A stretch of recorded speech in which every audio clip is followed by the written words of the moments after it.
From the Library of Congress in Washington, D.C. Good afternoon, everybody. Hi.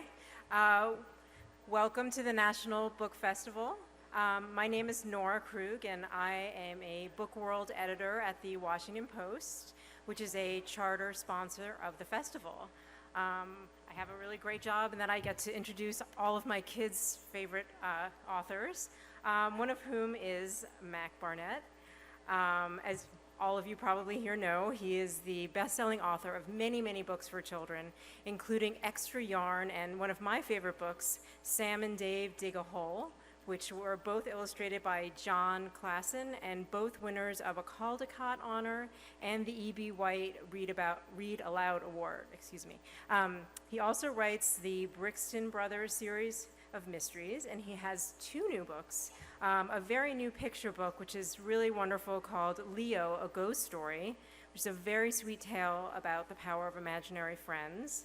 And The Terrible Two, which is not quite so new, came out earlier this year, and which Mac wrote with his friend, the author Jory John. Today, Mac will talk about Leo, The Terrible Two, and as most of you probably know, The Terrible Two centers on a middle school kid named Miles Murphy, who is the best prankster his school has ever seen. But then when he moves to a new town, he expects to be the best prankster there too, but he discovers that he has some competition. The book has been a huge hit, as you know, and I have my hands actually on the sequel, but you have to wait until, I think, January to get one yourself. But Mac can tell you about that and whatever else you'd like to know, so please welcome Mac Barnett.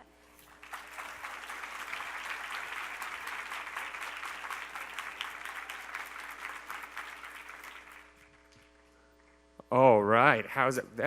I like to leave just about 30 seconds of empty stage after a round of applause to let all the enthusiasm just evaporate from the room. What a terrible entrance I just made. I apologize. How's everybody doing? Good. Yes, it's true. My name is Mac Barnett. I'm the author of many books. Billy Twitters and His Blue Whale Problem. That was my first book. You can applaud for that, absolutely. Absolutely. You can, any time is an appropriate time to applaud for me and my work. That is about a kid who gets a blue whale as a pet, but it's a punishment, and it ruins his life. It's based on a true story. I wrote a picture book called Oh No, or How My Science Project Destroyed the World. Oh, somebody loves Owen. Yes, absolutely. You can applaud for him. That is about a girl who builds a giant robot for the science fair. It goes nuts, destroys the world. It's based on a true story. There's a book, Chloe and the Lion. Oh, thank you. That is about a picture book author named Mac Barnett. He's very difficult to work with. Screams at everybody, throws temper tantrums, cries all the time. It's based on a true story. And I have two picture books that came out this year. The first one is called The Skunk. And I thought maybe I would read that one for you right now. So could we go to the first slide? There it is, the end papers. Very exciting. The Skunk, written by me, illustrated by Patrick McDonnell. When I left my house, there was a skunk on my doorstep. I kept very still. I did not want to startle him, but the skunk did not seem scared. Slowly and carefully, I backed away and started down the street. The skunk started right after me. We walked together a few blocks. I thought it was funny that a skunk and I could be going in the same direction. But after a mile, I realized I was being followed. When I sped up, the skunk sped up. When I slowed, the skunk slowed. I took many wild turns, and so did the skunk. I turned to the skunk. I asked, "What do you want?" The skunk did not answer. The skunk was a skunk. I offered him my pocket watch. I bought him an apple. I gave him a saucer of milk. The skunk did not want any of these things. This was ridiculous. I was wasting my time. I hailed a taxi and sped off down the avenue. The skunk took the next cab. Outside the opera house, I hid behind a shrub. The skunk did not see me crouching there. Success! I bounded up the steps and took my seat. I was relieved to find myself seated between a lady and a gray old officer. But then, of course, skunks can't buy tickets to the opera. The curtain rose, and I smiled. During the first solo, the skunk came trotting down the aisle. He climbed up the lady's gown and took a seat on her head. She did not notice. She was wrapped. "Excuse me, madam," I said, "but there seems to be a skunk on your head."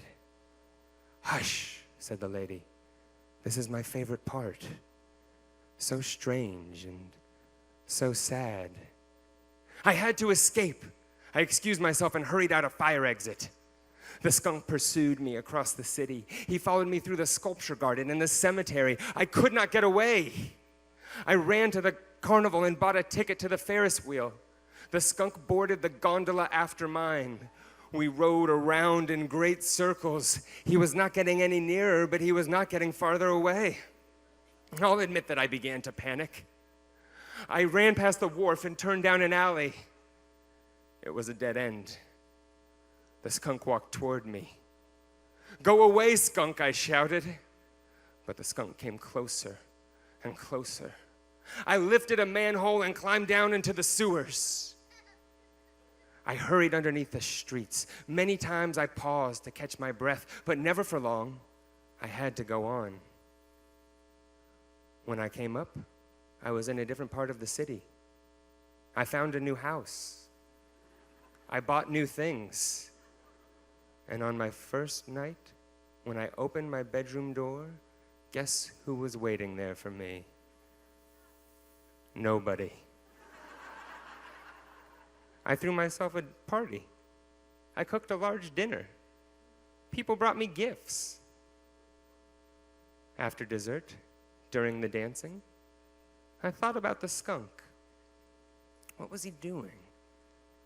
Was he looking for me? Was he back in his burrow? Was he following someone else? I left the party to find my skunk. He was not in the alley. He was not in the amusement park. He was not beneath the city. I could not find him anywhere. I searched and searched. There was the skunk. I trailed him down the sidewalk, careful to remain hidden. I think I will keep an eye on him and make sure he does not follow me again. The end. Oh, thank you so much. Thank you. And there are the back end papers, slightly different for those of you who love end papers. This is my newest book. It's called Leo, a Ghost Story. Thought maybe I would read this one to you too. End papers. Real nice ones. Leo, a Ghost Story. Written by me. Illustrated by my friend Christian Robinson. Can I switch to this one actually for this? I'll do this, sorry.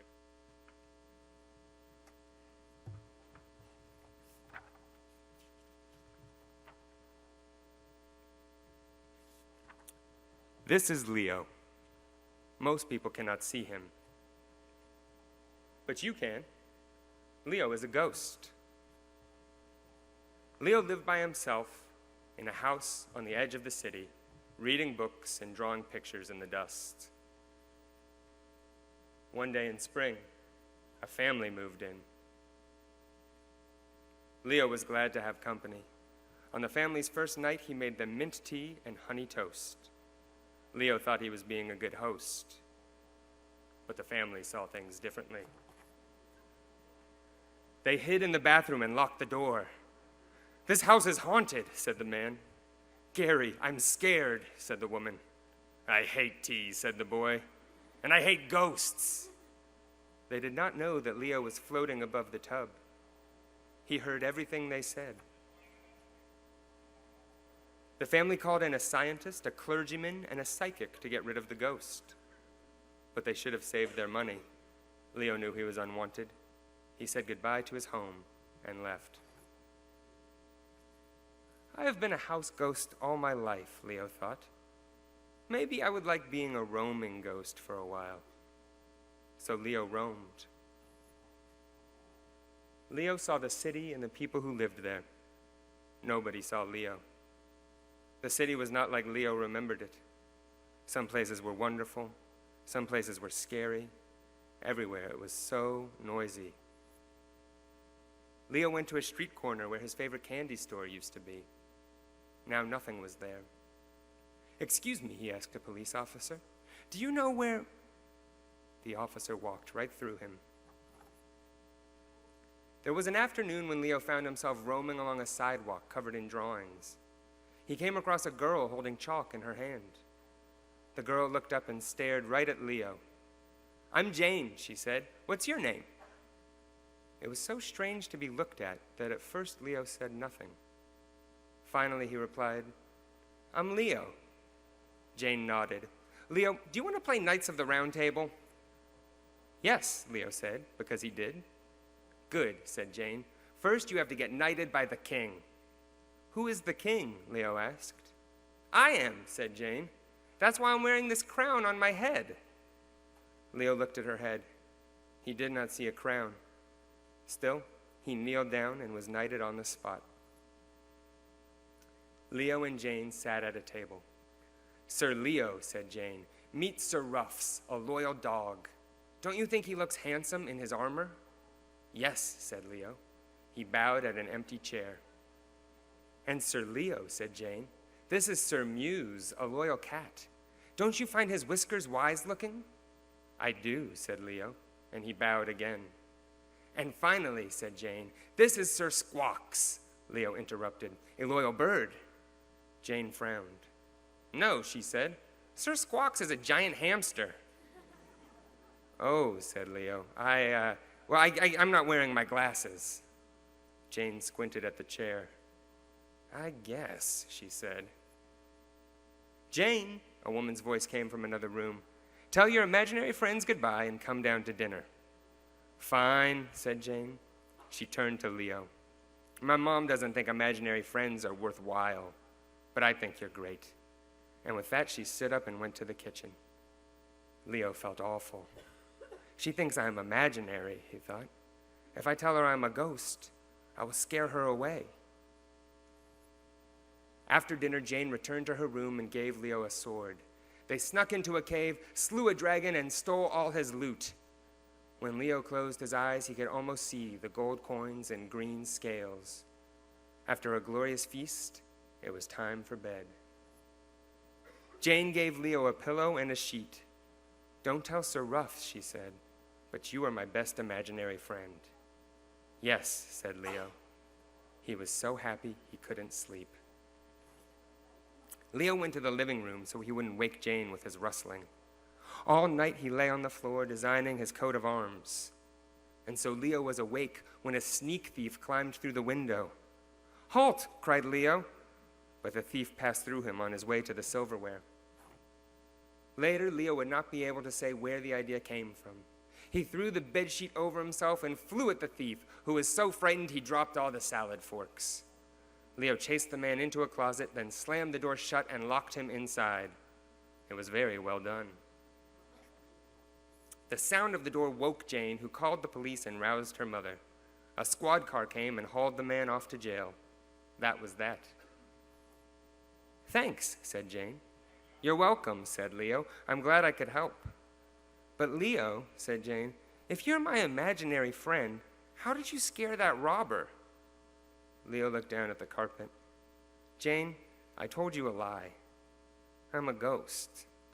I said I was your imaginary friend, but I'm not. I'm just your real friend. Oh, said Jane, well, that's even better. And they went to the kitchen to have mint tea and honey toast at midnight. The end.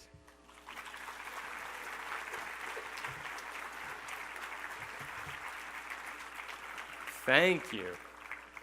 So, I want to go, actually, now would be a good time. I have more I want to show you guys, but we can take a little break and see if anybody has any questions for me now. Questions about any of my books, being a writer, ghosts, nights, anything. Absolutely anything. We have 2 microphones right here, so if you have a question, you can just walk right up to the microphone, and we will adjust its height depending on yours. Hi, thank you so much for being here. Oh, thank you for being here. I'm an aspiring author, and I was wondering for you, when you don't do the illustrations yourself, how do you kind of convince people, you know, from, like when you worked on your first book, obviously now you're super famous, everyone wants to publish you, but... I like this question a lot. But, you know, when you were an inspiring pre-published author, what was it like? That's a great question. My first book was illustrated by Adam Rex, who's a fantastic illustrator, but hadn't put a lot of books out when he signed up to do that one.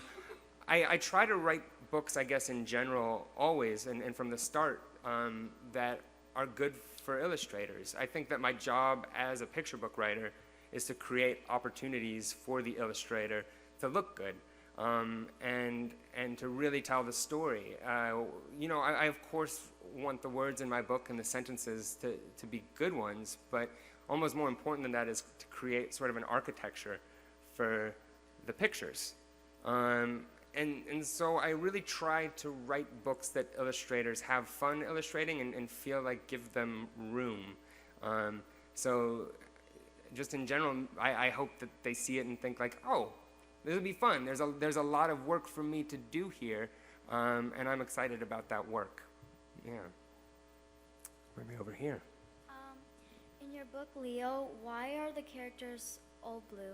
Oh, in my book, Leo, why are the characters all blue? Well, that wasn't my choice. That is the illustrator's choice. It's a choice that I really agree with, but I can't really answer that question. Maybe, Christian, would you come up here? Christian Robinson is the illustrator of Leo.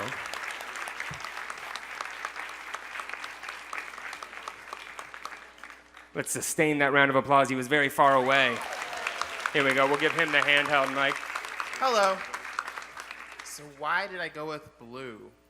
Well, so it's my job to tell stories with pictures. Mac, that's your name? Mac does it with words. And so you might think maybe is blue my favorite color? It actually isn't my favorite color. I'm wearing my favorite color right now. Can anyone guess? Green. Does anyone else like green? Yes. So blue, I think you can tell a story with pictures, but you can also tell a story with colors. And I think colors have a certain feeling about them. They have a mood. And blue is kind of a sad mood. And Leo's a little sad at first because he just wants to make friends. But I think as the story goes on, he makes a friend, and it's like a brighter blue. He's more excited. He's more happy. All right, what's our next question?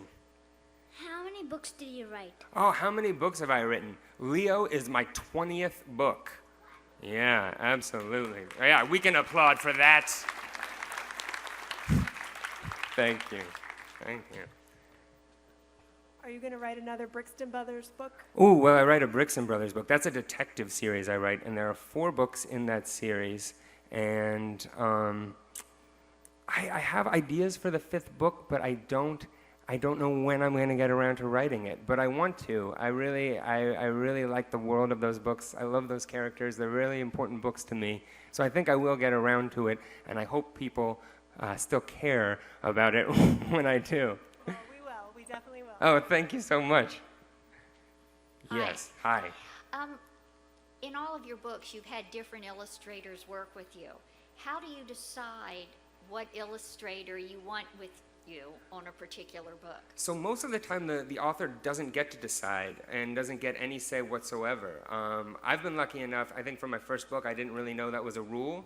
So I got like insistent to maybe rude, borderline rude, unknowingly. I feel like you get one thing that you can be difficult about before you're known as a difficult person. I may actually be known as a difficult person and have more than one thing that I've done, but I've always wanted to be involved in those discussions. And I've been really lucky that the publishers have always involved me. So sometimes we go in ahead of time saying, like, we want this person to illustrate the book. That was the case with Leo. And in fact, Christian and I have been friends for 4 years. The first time we had lunch together, I told him about this story. I hadn't even written it yet, but I just told him some of the plot and sentences that I had, kind of hoping that I would get him interested in it. I loved his art, and it was the world that I pictured when I was writing this book. And we'll take one more question, and then we'll move on to some other things. Yes, right there. What inspired you to write Leo a ghost story? What inspired me to write Leo a ghost story? Well, I love ghosts, and I love ghost stories. And it's also sort of a love letter to books from the 50s and the 60s, which are the books I grew up with. My mom bought me all my books at garage sales. And so I kind of like grew up reading the books and like wearing the clothes of the generation or two previous to mine. Like there are pictures of me as a boy kind of looking almost like Leo does in a sailor suit and like saddle shoes and knee socks, and it's like 1987. Yeah, just so you know, Hannah, was not the look in 1987. I know you weren't around then. But it was very, maybe unfortunate in terms of clothing, but fortunate in terms of books, because that was a real high point in American picture books. And they're the books I love the most still. And I wanted to sort of write about that, a kind of story that was contemporary, but also felt like it was paying tribute to that time. All right, I want to show you one secret of this book, of Leo. If you look underneath here, on the case, underneath the jacket, is a coat of arms. Now, that sounds like a disgusting article of clothing, but it's not. It's a shield with pictures on it. And that is what Leo goes down and draws when he can't sleep. So a coat of arms has a knight's favorite things on it. So there's toast and honey and mint tea and the toy horse that was in the house that Leo had to leave behind. So you might wonder, Christian, could you come back up here? You might wonder why Christian was wearing a crown earlier. It's because Christian is a king. I'm actually also a king.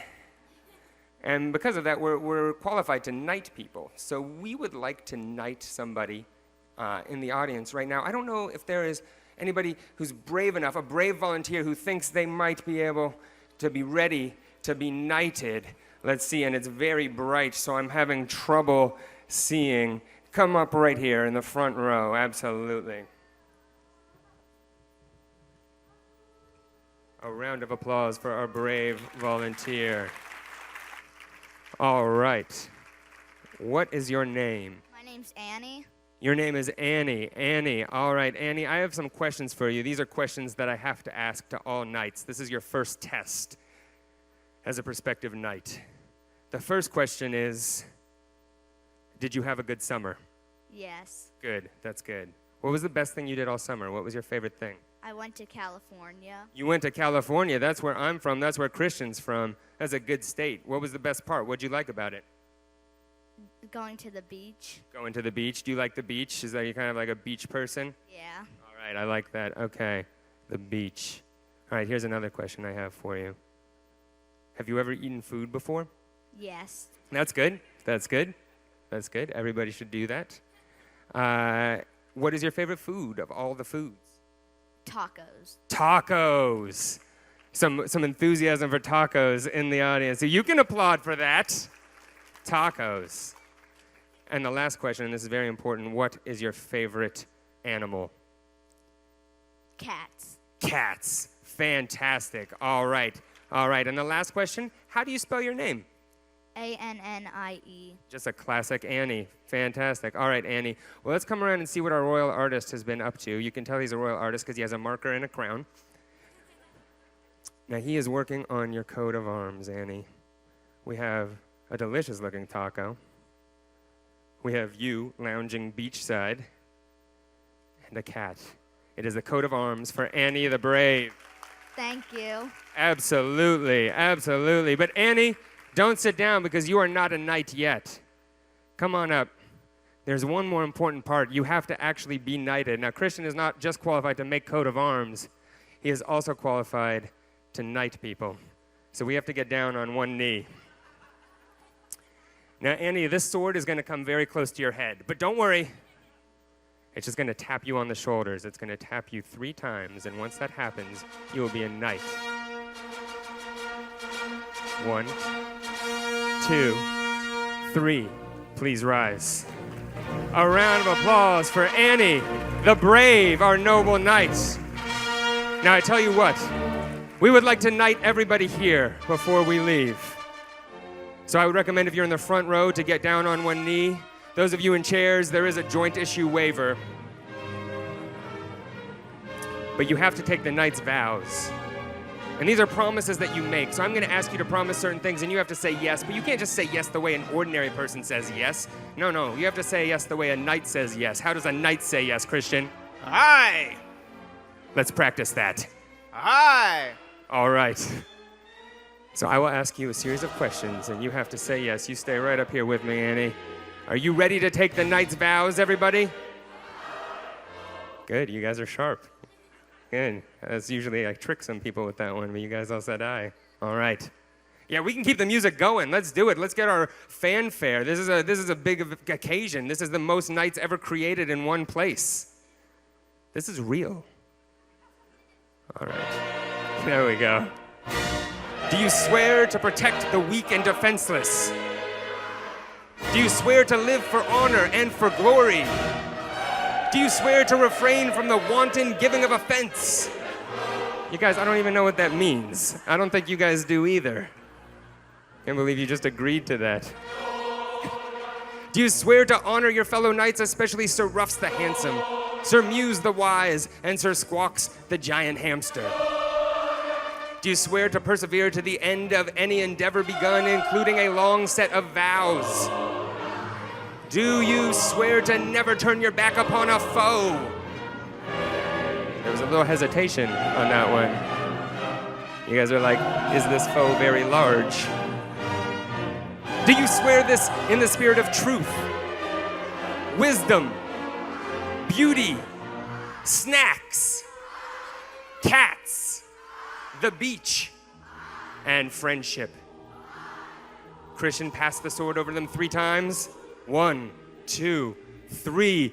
You are all knights. Hip, hip, hooray! Hip, hip, hooray! Hip, hip, hooray! Thank you so much. A round of applause for our artist, Christian Robinson.